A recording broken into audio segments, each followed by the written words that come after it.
I was used to teamwork. I was used to seeing people every day. I'm not a shy person. I'm very outgoing. So I've established some contacts with fellow colleagues in the localization industry. So at some point, LocLunches appeared. That was great for me. That was really a restart of my international presence, local presence, and fruitful career.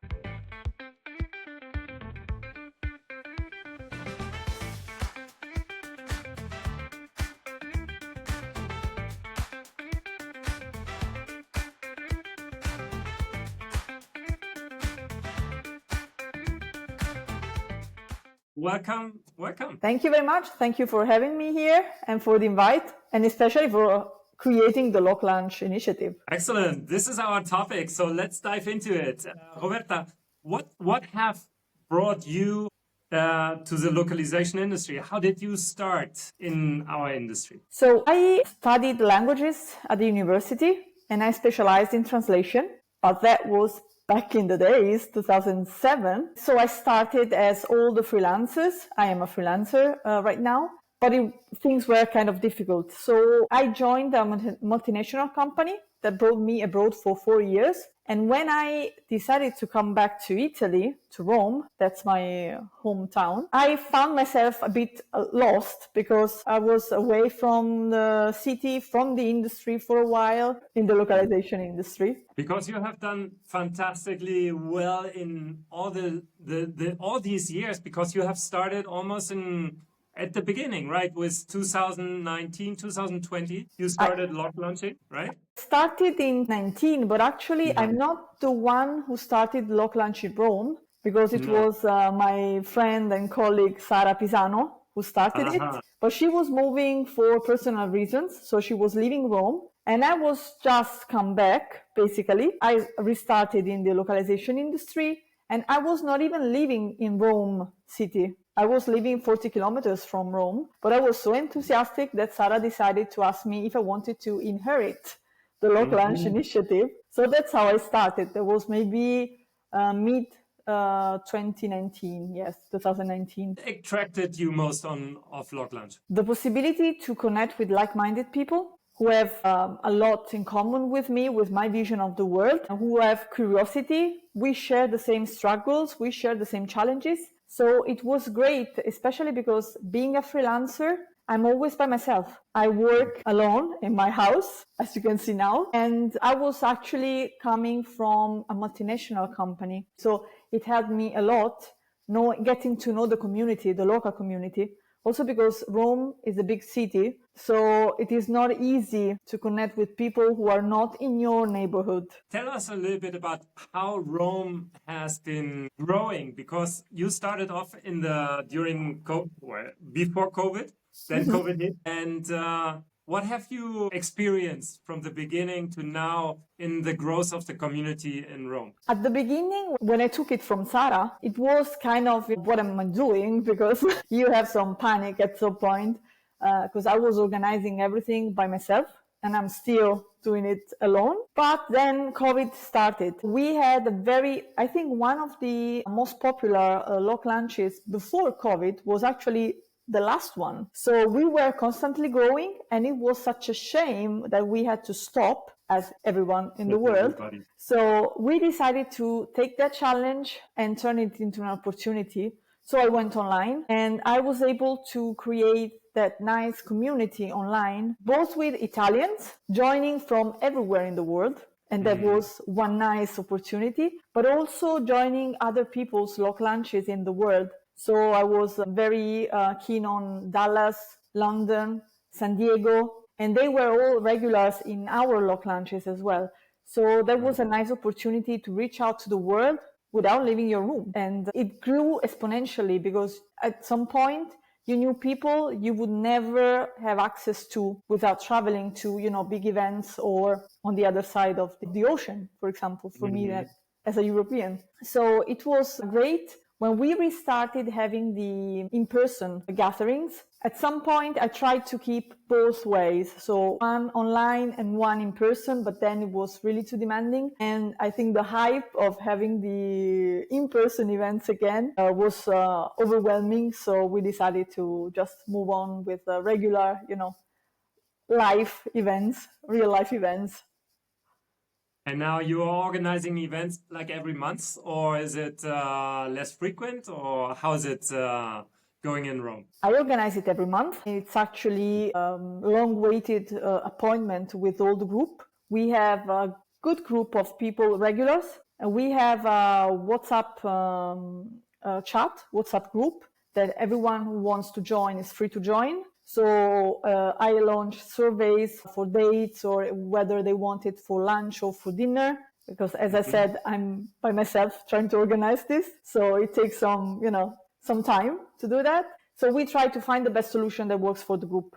So for example, at the moment we are having then more or less mid-month, also because now we have Easter and we have a series of public holidays in Italy. So I know that people are leaving. So, traveling. So we have one coming next week, and we're going to have the May edition, I think mid-May again. I don't have a date yet, but it's a regular thing, and everyone is really looking forward to that. I can tell you something funny. So Rome is a big city, as you know.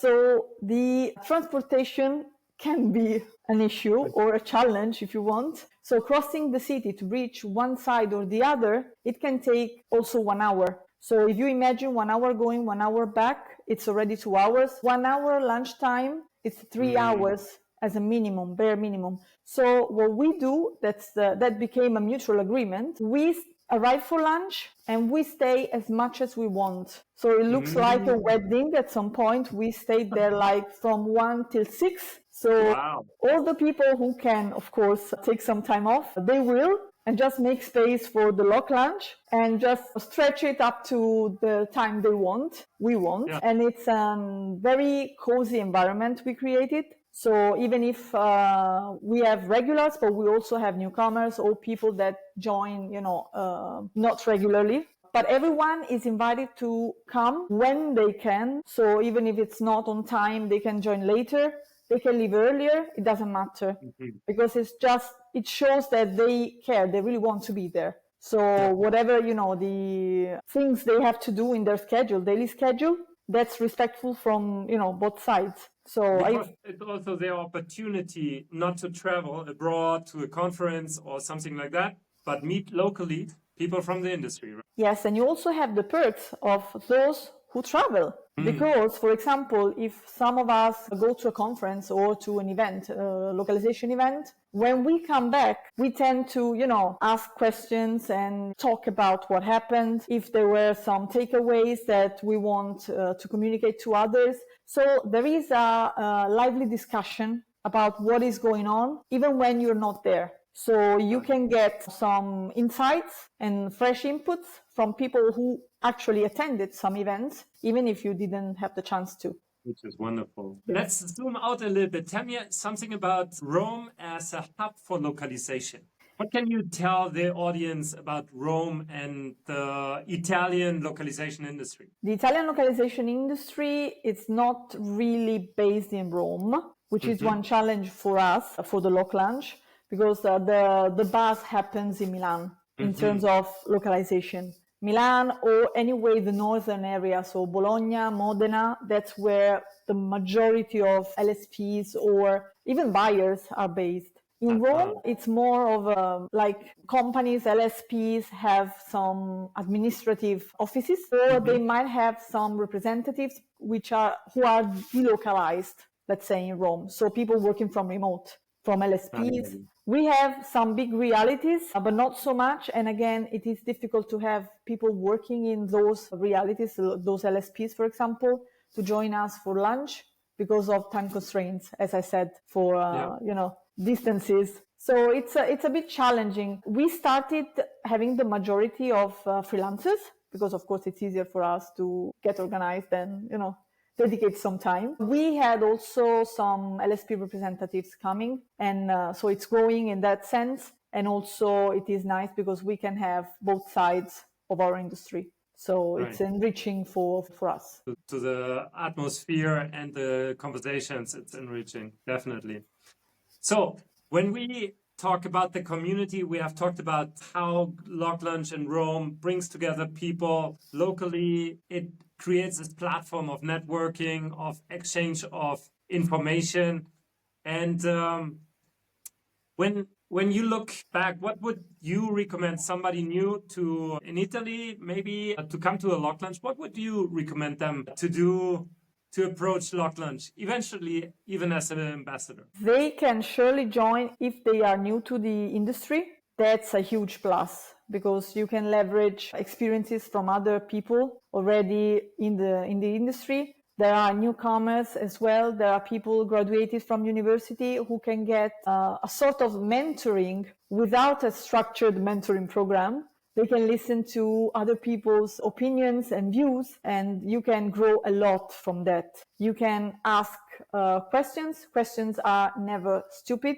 So there is nothing you can't ask. So I really encourage everyone, even people who have a lot of experience in the profession, to join such events because, as I said, you can leverage other people's realities, other people's experience, but also pieces of information. So if we are aware about, a webinar or something, we tend to share that. So there is always someone at some point saying, hey, did you see that this is coming on or this is coming up? Right. On the other side, if you want to start a LocLunch in your city, please do it and don't get discouraged about the low attendance at the beginning because it's always like that. So make sure if you have a trusted colleague of yours, just set it up in a date that works for you both. So worst case scenario, you're not there sitting on your own. We had LocLunches with 2 people, just myself and another person, because it can always happen that people have busy schedule or they might have unforeseen events that block them from coming. At the beginning, I think there was some doubtful approaches, like what's in there for me? Is it business oriented? Is it a formal environment? What am I expected to do? There is nothing like that in LocLunches. It's an informal gathering. It's a safe space. That's the way we imagine it. So it's a place where you are, yes, among professionals. So you have all the perks of the professional wisdom. Right. But you are with like-minded people with mutual interests. So it's very easy to connect. It's very easy that you have similar stories to tell, that you are using the same tools or the same, workflows, whatever. Yes. So you might have very similar experiences. You might have very different experiences. And the beauty of it is to see everything coming together in a very, very natural way, because it's like having conversation with friends. And I am proud to say that from, at least in our LocLunch, we saw professional collaborations starting from the LocLunch, because people got so well together that they decided to work together, but also friendships. So people meeting out of our regular gatherings and meeting to share life as friends. Yeah, we're all human. Yes. Roberta, thanks a lot for reminding us that LocLunch localization is not only on the screens, but happening out there, around the meal, at the table, at LocLunch. And if you come to Rome, guys, now you know Roberta is there. She's very welcoming and has a fantastic LocLunch. So make it happen. Reach out to Roberta on LinkedIn when you come to Rome. See where the next LocLunch happens, and you have a wonderful experience in the localization industry with one of your LocLunches. Roberta, thanks a lot for being here today with me, and for our audience, reach out, follow this channel if you like to see more. And Roberta, I wish you a wonderful day and all the best for the future of LocLunch in Rome. Thank you very much. Thank you for having me. And thank you for creating this initiative. I will never be grateful enough. So thanks again. Wonderful. See you soon, Roberta. See you. And ciao, ciao. Ciao. Bye-bye.